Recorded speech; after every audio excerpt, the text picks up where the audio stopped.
Welcome back, ladles and jelly spoons, to Friday 5-Minute Facts, where we bring you the trivia you didn't know you needed until now.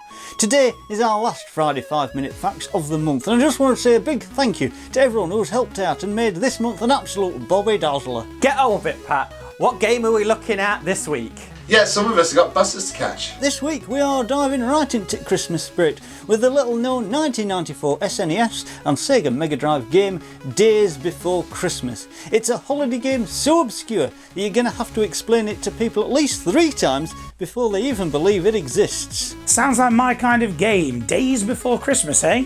Sounds like what I feel every Boxing Day after eating, well, too many mince pies.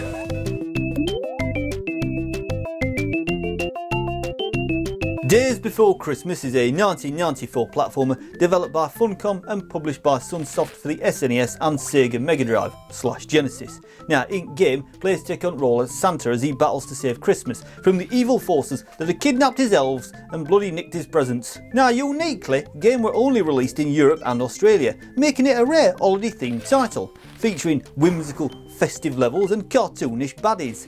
Days Before Christmas combines traditional platforming mechanics with holiday cheer, setting it apart from the more mainstream titles of the era. Now, Days Before Christmas revolves around Santa Claus, who must save Christmas from evil snowman and his minions. Now, Santa's elves have been kidnapped, his presents nicked, forcing him to embark upon a journey across a variety of holiday themed levels.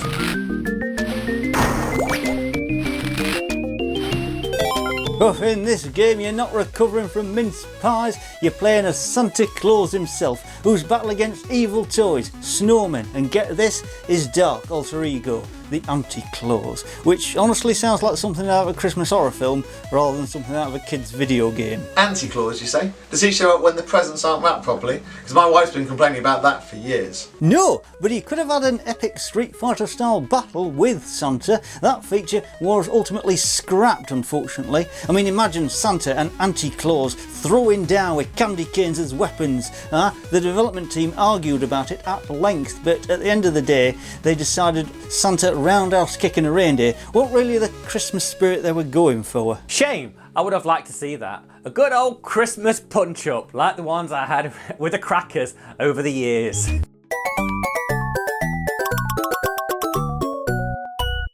The setting takes Santa through snowy landscapes, toy factories and other festive locations as he fights to recover his nicked presents and save his loyal elves. Along the way, Santa can transform into his darker alter ego, the Anti-Claus. Now he wreaks havoc on baddies instead of spreading holiday cheer.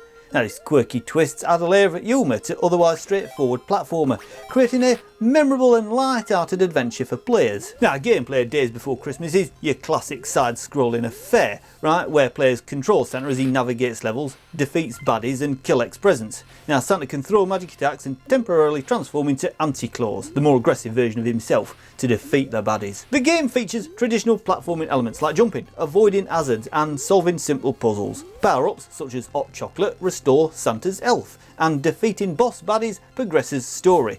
The game's mechanics are simple, making it accessible to younger audiences.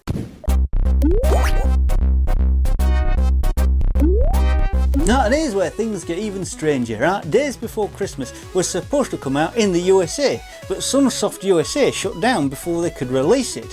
And they'd already started making Sega cartridges, but the game only saw the light of day here in good old Blighty and over in Australia. So, the Yanks missed out on Santa's big adventure, did they? Well, serves them right for calling mince pies cookies or whatever it is they do. Now, let me take you behind the scenes for a moment. Hidden in the SNES version's code are some rather unusual Christmas themed messages. One of my favourites is from Richard Sneakle, and it reads, "Any dramatic game the producers want us to take seriously cannot be taken seriously by anyone capable of sitting upright in a chair and chewing gum simultaneously."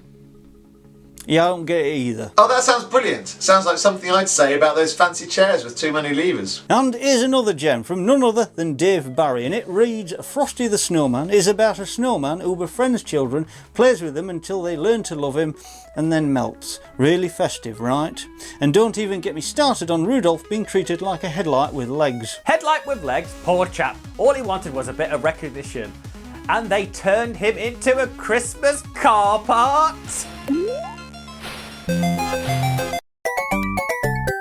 Daze Before Christmas has a charming cartoon-like art style that fits the festive theme. The visuals are colourful and vibrant. The levels are filled with Christmas-themed decorations, like candy canes, snowflakes and ornaments. Santa himself is animated with whimsical movement. His transformation into Anti-Claus is humorously dark, and baddies and bosses are also designed with a playful tone, matching the overall light-hearted nature of the game. Whilst the graphics were standard for time, holiday-themed presentation set it apart from other platformers of the 16-bit era.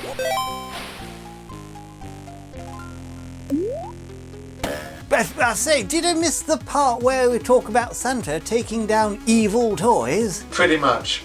I know, just explaining how Daze Before Christmas is what happens when you mix holiday cheer with some bizarre 90s game development choices, and of course the fact that it's as rare as a Christmas card from the old Grinch. Yeah, it's one of those games that no one ever believes exists, so even if you show them the cartridge, they'll just think you've been hit by some kind of holiday fever.